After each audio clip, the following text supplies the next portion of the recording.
तो डियर हम लोग जो है professional practice law and ethics जो है सब्जेक्ट डिस्कस कर रहे थे। तो इसमें जो है हम लोग मॉड्यूल 3 तक जो है पूरा कम्प्लीटली देख लिए थे और इसका नोट्स भी जो है आपको हमारे ऐप पे जो है आपको मिल रहा होगा।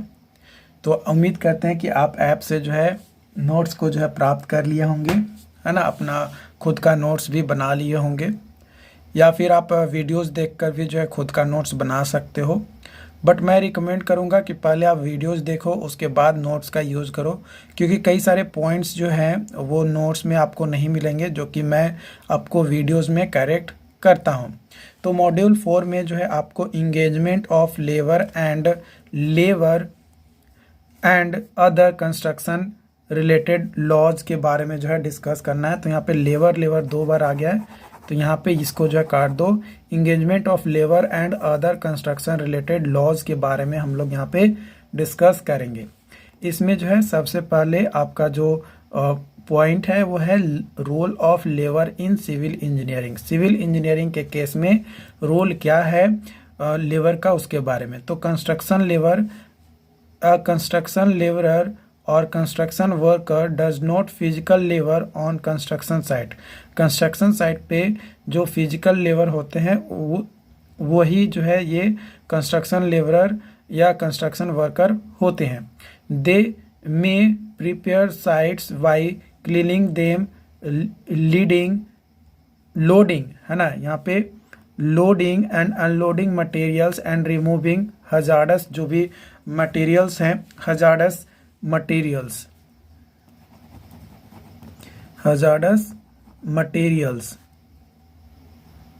को जो है रिमूव करना या जो भी मटेरियल्स को लोड या अनलोड करना, ये किसका काम होता है? तो कंस्ट्रक्शन वर्कर या कंस्ट्रक्शन लेबरर का जो है ये काम जो है आपका होता है।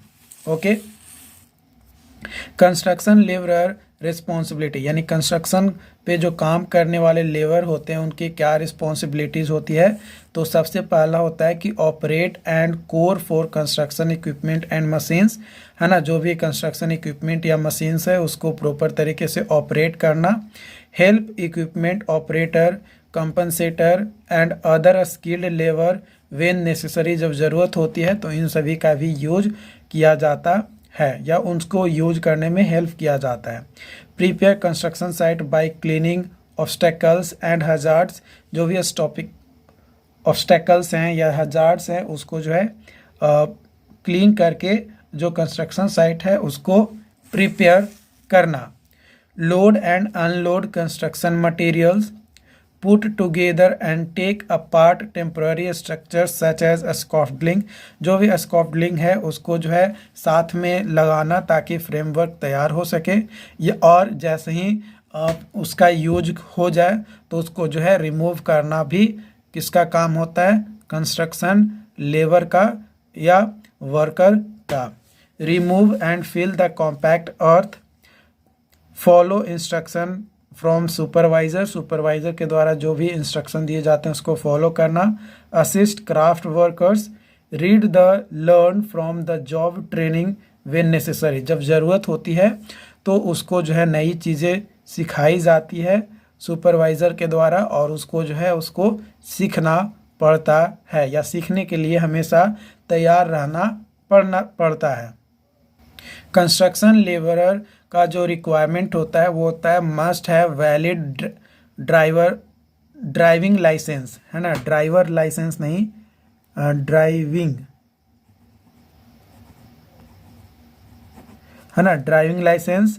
B at least 18 years of age, 18 साल का एज मिनिमम होना चाहिए। हाई स्कूल या डिप्लोमा पास्ड होने चाहिए। Ability to do physical labour and other strong physical task करने के लिए एबिलिटी उनके पास होना चाहिए। Ability to work in all weather, हर कंडीशन में काम करने योग्य होने चाहिए। Worker must be punctual and reliable, समय पे आने वाले होने चाहिए और काम में एकदम रिलैक्सेबल काम करे, आराम से काम करे। Must have experience as a general labourer in the construction industry में अगर वो काम कर रहा है तो उसके पास कुछ अगर एक्सपीरियंस है तो ज़्यादा बेटर होगा। Contract labour usually involves a company hiring an outside party to execute the labour for the particular business or project.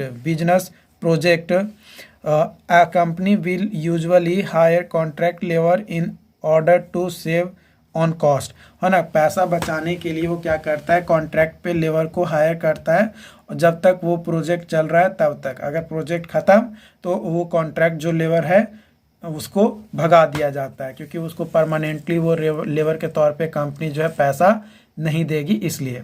Contract labour therefore involve the contracting a large group of workers of an for one time job होता है, और seasonal labours जो है ये होते हैं जो contract पे वर्क करते हैं।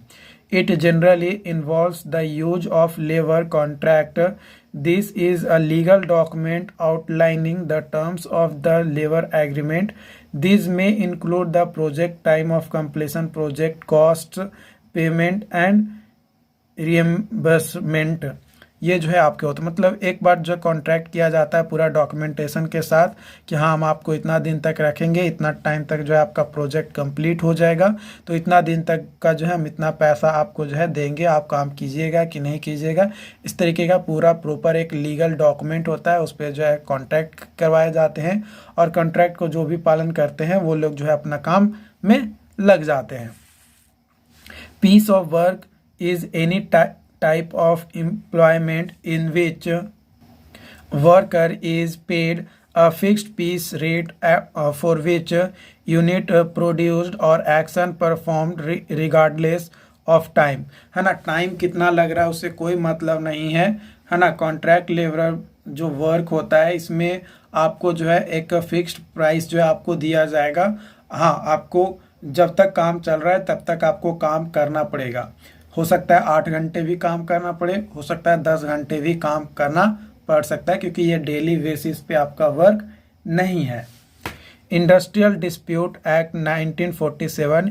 Industrial dispute means any dispute और differences between labourers and employers or between employers and workmen or between workmen and workmen which is connected with the employment or non-employment or the term of employment or with condition of labor of any person, है ना। किसी भी persons जो किसी industry में काम करने जा रहा है, तो हो सकता है कि एक लेबर वैसा हो जो पहले से ऑलरेडी काम कर रहा है, एक लेबर वैसा हो जो अभी नया ज्वाइन किया है। तो जो पहले से काम कर रहा है एम्प्लॉय या जो लेबर है, वो जो नया ज्वाइन किया है उसको वो पे अपना जो है दिखाता है अपने आप को कि नहीं हम तो पहले से काम कर रहे हैं, तो हम तुमसे बहुत अच्छा है। तो उन दोनों के बीच में क्या होता है, लड़ाई झगड़ा स्टार्ट हो जाता है। तो उन लड़ाई झगड़ों को सॉल्व करने के लिए एक एक्ट बनाए गए हैं जो कि इंडस्ट्रियल डिस्प्यूट एक्ट 1947 के नाम से जाना जाता है। ऑब्जेक्टिव की बात किया जाए, टू सिक्योर इंडस्ट्रियल पीस माने शांति बनाए रखना, और to enrich the conditions of workman in industry. जो भी इंडस्ट्रीज है उसमें प्रॉपर तरीके से जो है सभी वर्कर्स को मैनेज करना।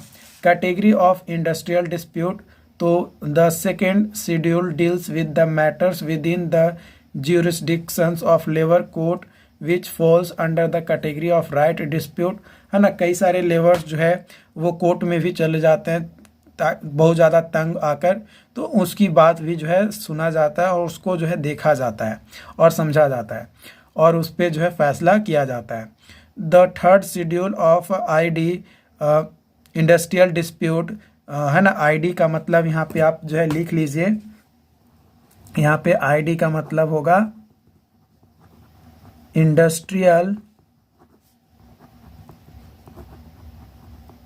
disputes not deal with matter within the jurisdictions of industrial tribunal which could be classified as interest dispute। मतलब जो jurisdictions जो कोर्ट है उसमें जो है एक इंडस्ट्रियल ट्रिब्यूनल जो है अलग से जो है क्लासिफाई किया गया है, ताकि वो इंडस्ट्री से रिलेटेड जो भी लड़ाई झगड़े हैं उसको वो सॉल्व करे। Steps to raise and industrial disputes, कई सारे स्टेप्स हैं।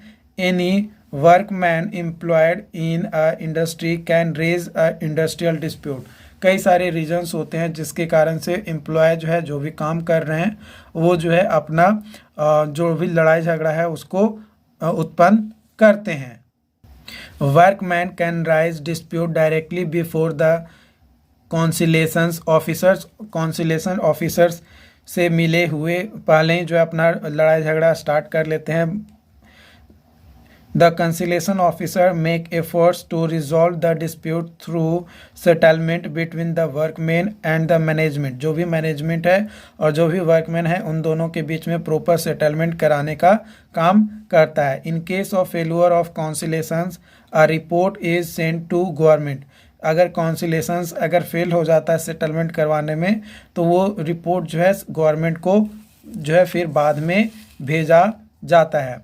22 central government industrial tribunals cum labour court set various state, अलग अलग स्टेट में जो है आपके बनाए गए हैं। After referring the dispute to labour court the adjudications process begin, है ना, ये प्रोसेस जो है स्टार्ट हो जाता है एडजस्टिकेशंस, और जो लीगल लेबर कमिश्नर्स होते हैं वो इम्प्लीमेंट्स करते हैं कुछ अवार्ड्स, कुछ मतलब कुछ भी पेनल्टी वगैरह भी लगाया जा सकता है। उसके बाद आता है अगला टर्म आपका जो कि समझना जरूरी है, collective bargaining, the process of negotiating the terms of employment between employer and group of workers. The term of employment are likely to include items such as conditions of employment, working condition and other workplace rules, base pay, overtime pay, work hours, shift length, vacation time and health care benefits। तो इन सभी चीज़ों को देखते मतलब कितना देर हमको काम करना है, कितना हमको मिनिमम पैसा मिलेगा, क्या रूल्स हैं, है ना, कितने देर का काम करने पड़ेगा, मॉर्निंग में काम करना है, इवनिंग में काम करना है या नाइट में काम करना है ना। अगर मेरा हेल्थ ख़राब होगा तो उसका केयर कैसे किया जाएगा, क्या मुझे बेनिफिट मिलेंगे, कितना दिन मुझे छुट्टी मिलेगा, इन सभी पॉइंट्स को जो है देखते हुए एक बार्गेनिंग किया जाता है, नेगोशिएशन किया जाता है जिस भी कंपनी में कोई वर्कर काम करने जा रहा है उसके साथ। Concept of collective bargaining managerial tools that facilitate any amicable and mutually acceptable agreement between the management and employees to solve all employment related जो भी प्रॉब्लम्स होते हैं उसको जो है सॉल्व करना उनकी बातों को सुनने के बाद। तो ये जो है हमारे कलेक्टिव बार्गेनिंग जो है कहलाते हैं। तो ये चीज़ें आई होप कि समझ में आया होगा। अगर कोई डाउट्स आता है तो आप हमें जो है चैट बॉक्स में ज़रूर बताइएगा, ओके, ताकि आपकी जो है प्रॉपर हेल्प किया जा सके। और अपने दोस्तों के साथ जो है इस वीडियोस को बारे में बताइए ताकि आपके दोस्त लोगों को भी जो है पता चल सके कि हाँ क्या और कैसे जो है क्लासेस आपकी जो है कराई जा रही है। Okay, thank you so much.